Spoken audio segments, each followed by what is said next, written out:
Hello students. बेटा, आज हम आपकी ऑनलाइन जो लाइव क्लासेस है उसमें चैप्टर ये पूरा कराया जा चुका है, the portrait of a lady by Khushwant Singh. तो आज हम उसकी समरी एक बार डिस्कस करेंगे to collect all the points in one go. और ये पूरी समरी आप एक बार फिर से रिवाइज करके कुछ क्वेश्चन आंसर्स हैं जो डिस्कस करेंगे, and then you have to complete your all in text questions and long questions and write down the summary in your notebook. So let's start with the chapter, The Portrait of a Lady. This is taken from the book The Mark of Vishnu and Other Stories. ये बेटा खुशवंत सिंह जी की ही book है, और इसमें ये book जो आपको lesson दिया गया है ये इसी बुक का एक एक्सट्रैक्ट है, इसी का एक पार्ट है। और सबसे पहले देखिए खुशवंत सिंह जी का जो लाइफ स्पैन है वो उसका यहाँ दिया हुआ है, 2 फरवरी 1915 टू 20 मार्च 2014। फिर उसके बाद देखिए Khushwant Singh was one of the prominent Indian writer, communist in the story the author draws a pen portrait. देखिए आपको ऑनलाइन में भी आपको सबसे पहले जब मैम ने स्टार्ट किया था, नंदिनी मैम ने, तो आपको सबसे पहले ये कहा गया कि पोर्ट्रेट में डिफरेंस क्या है। अब तक हम मानते थे कि ड्राइंग बनी हुई है, कोई पिक्चर बनी हुई है, वो पोर्ट्रेट है। This is pen portrait. आपको रिटन में जो दिया गया, उनके ट्रेड्स, उनके हर चीज़, उनकी लाइफ के बारे में पूरा उनका एक पिक्चर क्रिएट कर दिया आपके सामने with the use of pen, तो इसको पेन पोर्ट्रेट कहते हैं। ऑफ हिज ग्रैंड मदर, उन्होंने अपनी ग्रैंड मदर जो है उनके बारे में उनकी एक पिक्चर क्रिएट की है। He has beautifully written an account of his relationship with her grandmother. तो बेटा यही हमारा थीम है। अभी अलग से भी आपको लास्ट में थीम, मेन कैरेक्टर वो लिखा हुआ मिलेगा, लेकिन थीम ही इस चैप्टर की है कि उन्होंने अपना रिलेशनशिप अपनी ग्रैंड मदर से डिस्क्राइब किया है। Appearance of the grandmother, तो पोर्ट्रेट जब ग्रैंड मदर का है तो उन्हीं के बारे में सारी बात की गई है, और उनके अपीयरेंस में जो हमें एडजेक्टिव्स जो हमें अभी आप वर्कशीट्स में भी देख रहे हैं, जो 9-10 की वर्कशीट है, तो आपको वर्कशीट्स में भी देखने को मिलेगा कि आपको क्या बताया जाता है, to describe someone with the use of adjective. तो जो एडजेक्टिव्स आपको यहाँ पर एडजेक्टिव्स की लिस्ट दे दी गई है ये समरी में, ताकि आप इनका यूज़ करके वहाँ सेंटेंसेस बना सके। बेटा हर चीज़ आप क्रैमिंग से नहीं कर सकते, you have to understand the things. आपको अंडरस्टैंड करना है, you have to get the adjectives for her portrait, कि उनका एडजेक्टिव्स क्या क्या क्या विशेषता है उनके बारे में जो बताई गई हैं, और उनको इन शॉर्ट जब आप एक बार ये याद कर लेंगे, या आपको जितनी बार 2-3 बार पढ़ लेंगे वो ऑटोमेटिकली लर्न हो जाएंगी, क्योंकि एक वो जनरल करेक्टर है हमारी, हम सब में से ही बीच में अपनी दादी नानी को भी ऐसा देखा होगा। बस आपको वो वर्ड जो होते हैं वो आपके वोकैबुलरी बिल्ड करने के लिए, ताकि at the time of writing the answers, और आप राइटिंग करें, जब आंसर्स राइट करेंगे, आप जो लॉन्ग क्वेश्चन उनके आंसर लिखें, प्रैक्टिस करिए, तो अल्टीमेटली आपको ग्रेजुअली आप धीरे धीरे धीरे देखेंगे, आप खुद ही उसको सारा काम आराम से कर पाएंगे। आपको ज़रूरत नहीं होगी कि आपको पूरा मेमोराइज़ करना है, आपको अपने आप ही फ्लो में आप उसको आंसर कर पाएंगे with these words.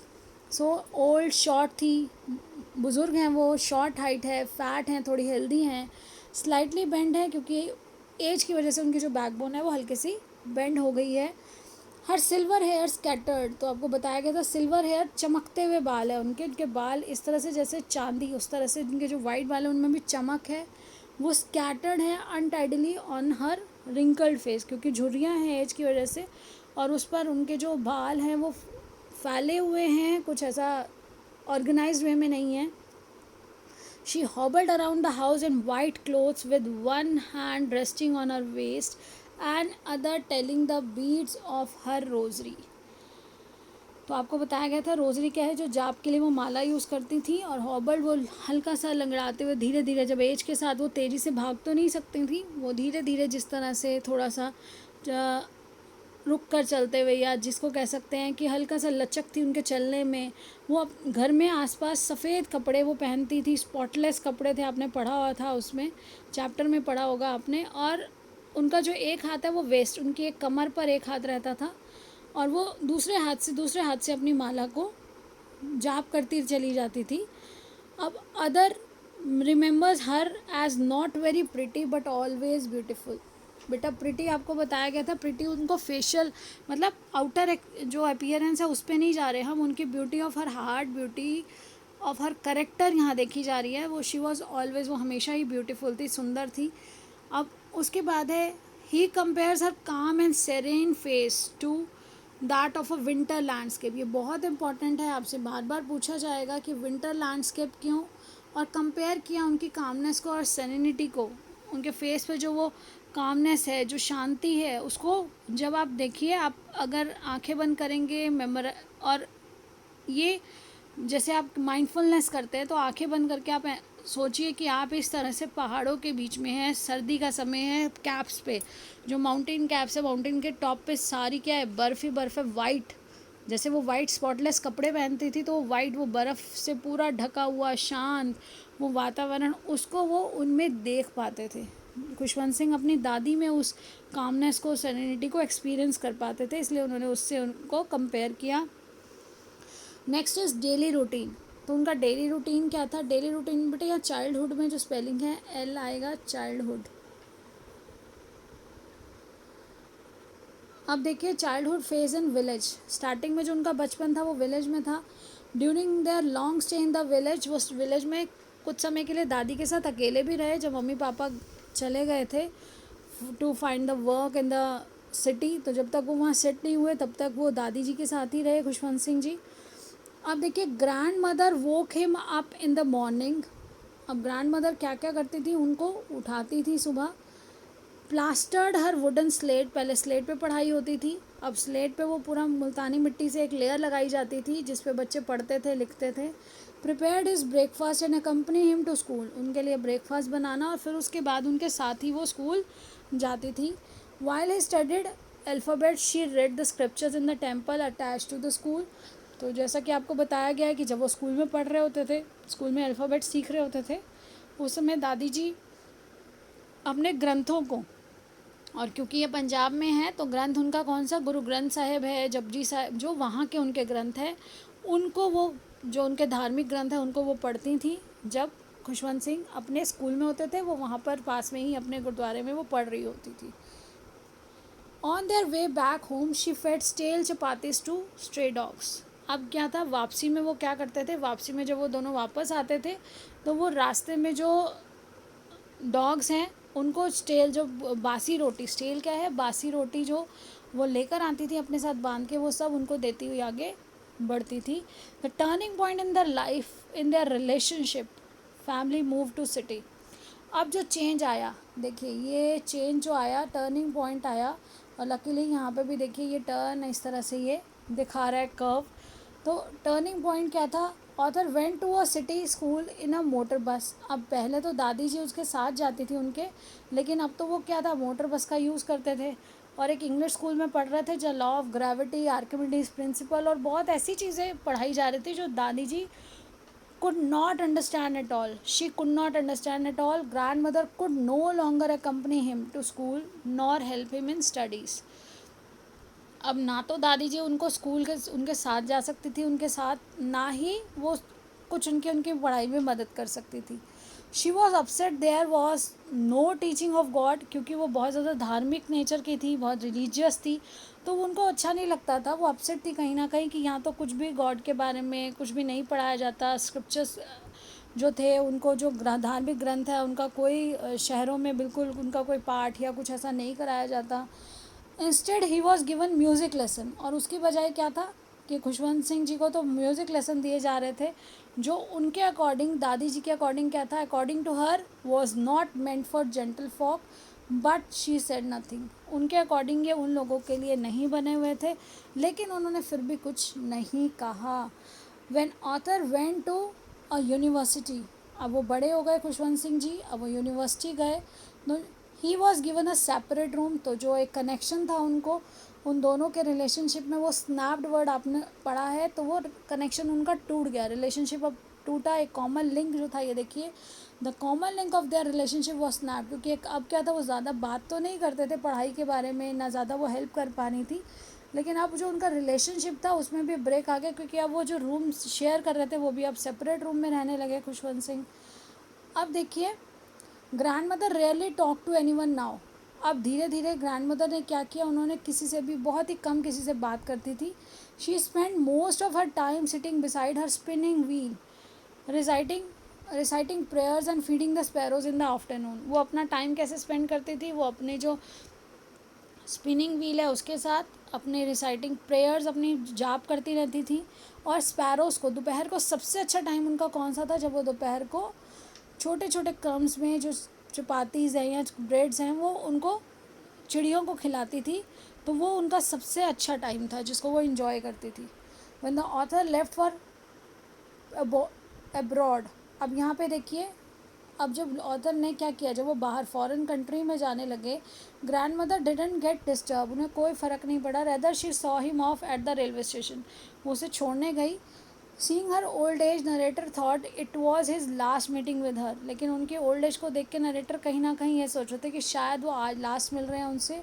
But contrary to his thinking when he return after a span of 5 years।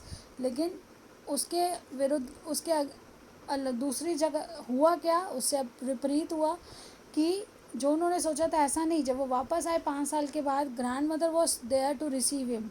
Grand mother उनको लेने आई। She celebrated the occasion by singing songs.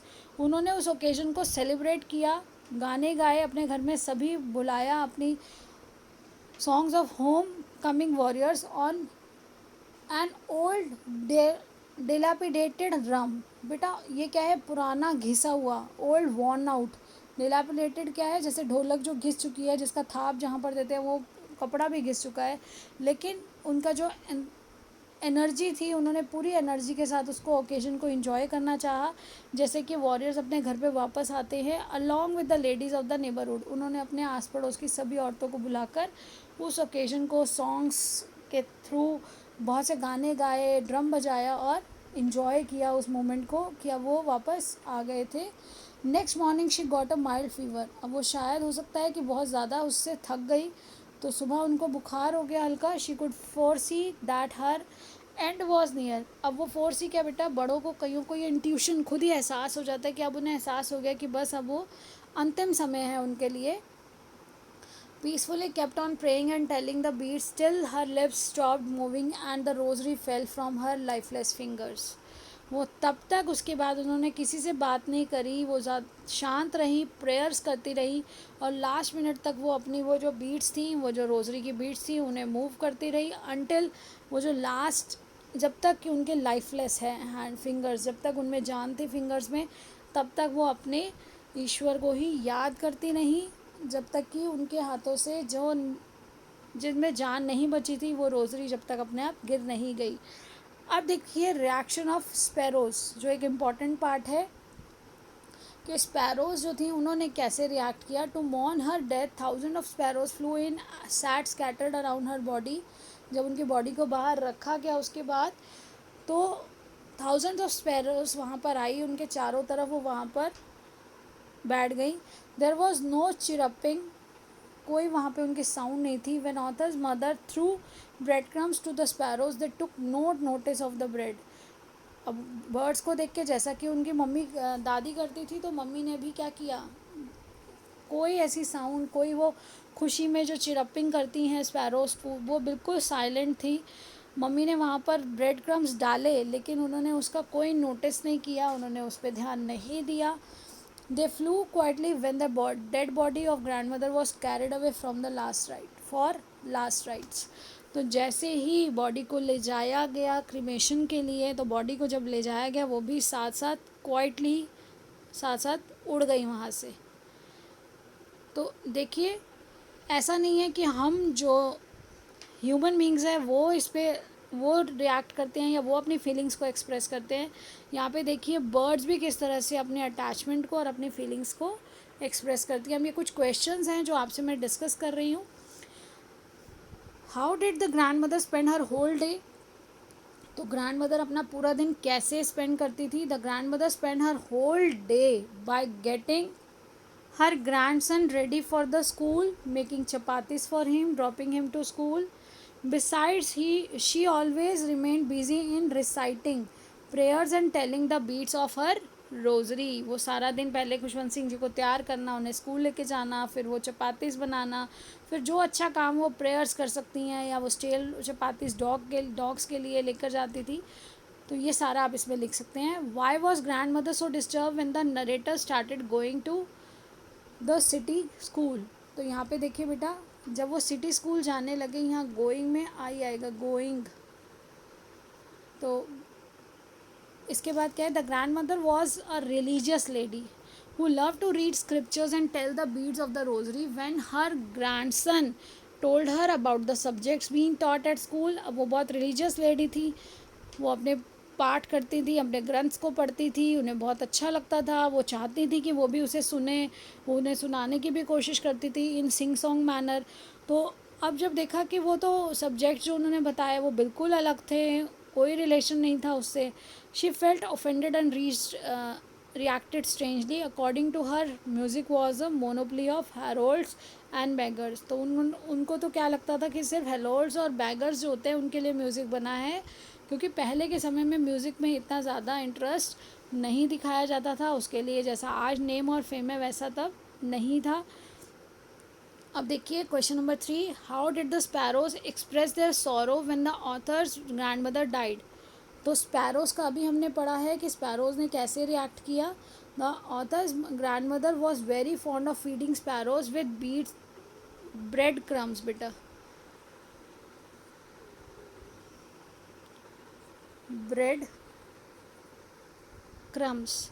When the grandmother died, the sparrows did not take notice of breadcrumbs and flew away without eating them. In this way, they expressed their sorrow at her death.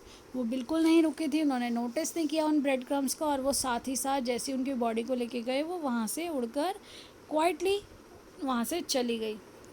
देखिए, how did the author's grand mother behave just before her death. अब उन्हें ये क्योंकि उन्होंने force ही कर लिया था, तो उन्होंने कैसे बिहेव किया। She got a fair enough idea about her upcoming death, about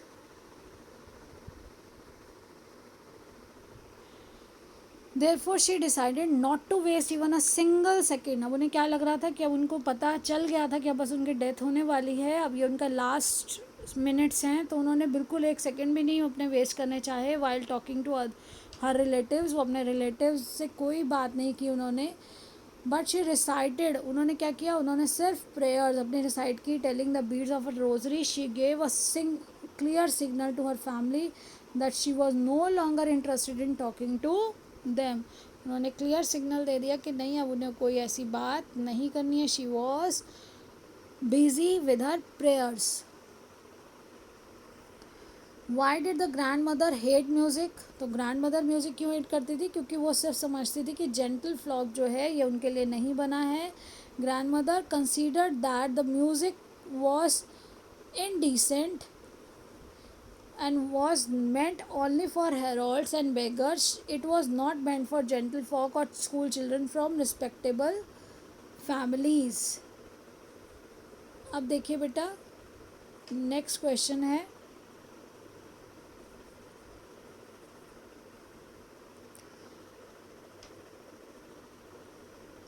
why was it hard to believe that author's grandmother was young and pretty। अब उनके लिए ये बिलीव करना क्यों मुश्किल था ऑथर के लिए कि वो यंग भी थी कभी और प्रिटी थी, क्योंकि उन्होंने शुरू से ही उनको ओल्ड लेडी के फॉर्म में देखा।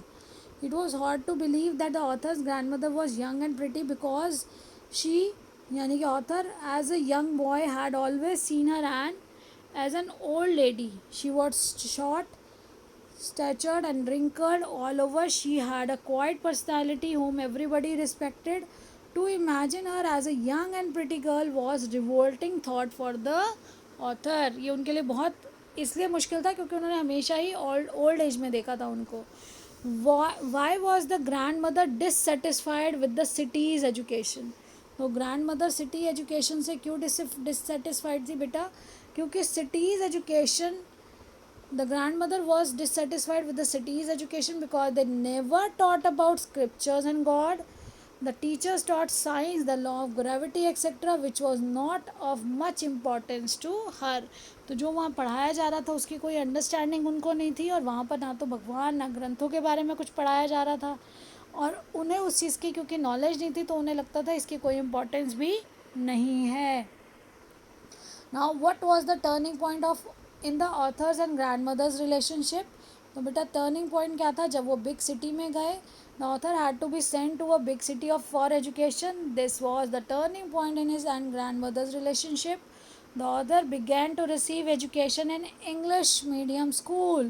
The grandmother could not assist him with his assignment.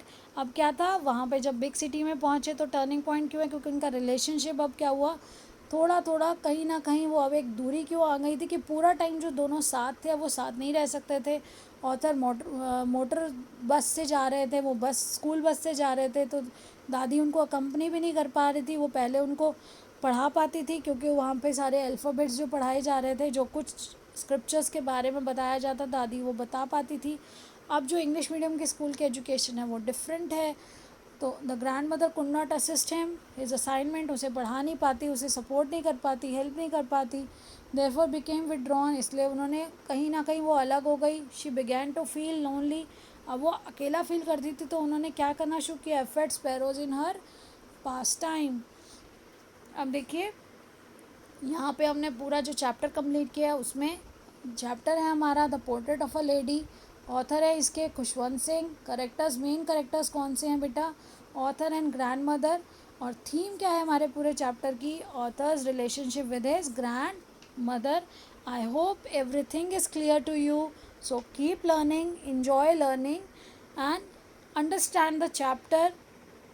Do practice your questions, long answers questions, and all in text question in your given in your textbook. So stay blessed, stay happy. Thank you.